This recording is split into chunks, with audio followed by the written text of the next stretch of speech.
যে ক্ষমা করতে পারে সেই সত্যিকারের প্রেমিক।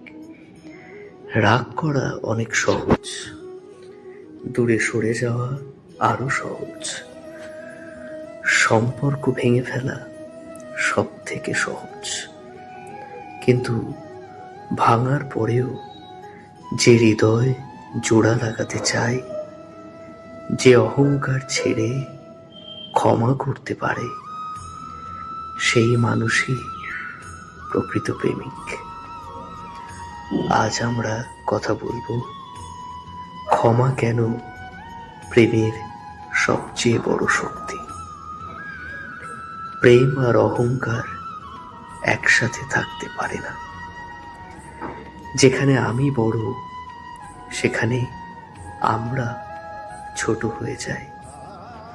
অনেক সম্পর্ক ভেঙে যায় শুধু একটা কথার জন্য, আমি কেন আগে বলবো, আমি কেন ক্ষমা চাইব। কিন্তু মনে রেখো, যে সম্পর্ক বাঁচাতে চায় সে আগে হাত বাড়ায়। ক্ষমা মানে হেরে যাওয়া নয়, ক্ষমা মানে সম্পর্ককে জিতিয়ে দেওয়া। রাগ হলো আগুন, এটা প্রথমে অন্যকে পোড়ায়, তারপর নিজেকেও ছাই করে দেয়।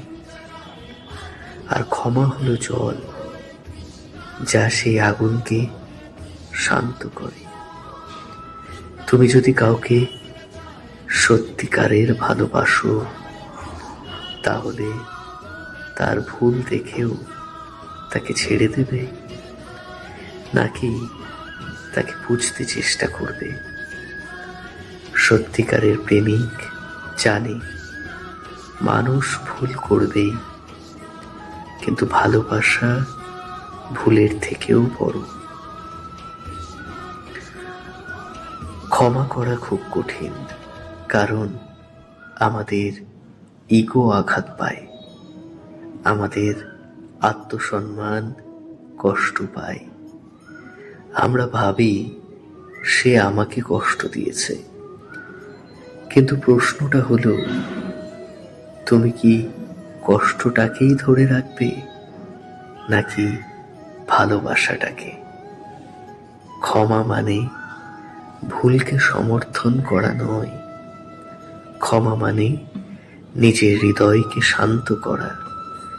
যে ক্ষমা করে সে নিজের মনকে মুক্ত করে। সত্যিকারের প্রেমিক রাগের সময় চুপ থাকতে জানে, কষ্ট পেলেও কথা বলে, ভুল বুঝলে ঠিক করার চেষ্টা করে। সম্পর্কের জন্য নিজের অহংকার ছাড়তে পারে। সে প্রতিশোধ চায় না, সে শান্তি চায়, কারণ তার কাছে প্রেম জেতা বড়, তর্ক জেতা নয়। ভাবো, তোমার জীবনে এমন কেউ আছে যে তোমার ভুলের পরেও পাশে থেকেছে। সে হয়তো অনেক কষ্ট পেয়েছে, তবু ছেড়ে যায়নি। সেই মানুষটাই প্রকৃত প্রেমিক। আর তুমি যদি কাউকে ভালোবাসো, তাহলে মনে রেখো, ক্ষমা করতে শেখো, কারণ ক্ষমা ছাড়া প্রেম দীর্ঘস্থায়ী হয় না। শেষ করার আগে একটা কথা, যে মানুষ ক্ষমা করতে পারে সে কিন্তু দুর্বল নয়, সে সবচেয়ে শক্তিশালী, কারণ সে নিজের রাগকে জয় করেছে। তাই আজ যদি তোমার মনে কারো প্রতি রাগ থাকে, একবার ভাবো, তুমি কি রাগকে বড় করবে নাকি ভালোবাসাকে? মনে রেখো, যে ক্ষমা করতে পারে সেই সত্যিকারের প্রেমিক।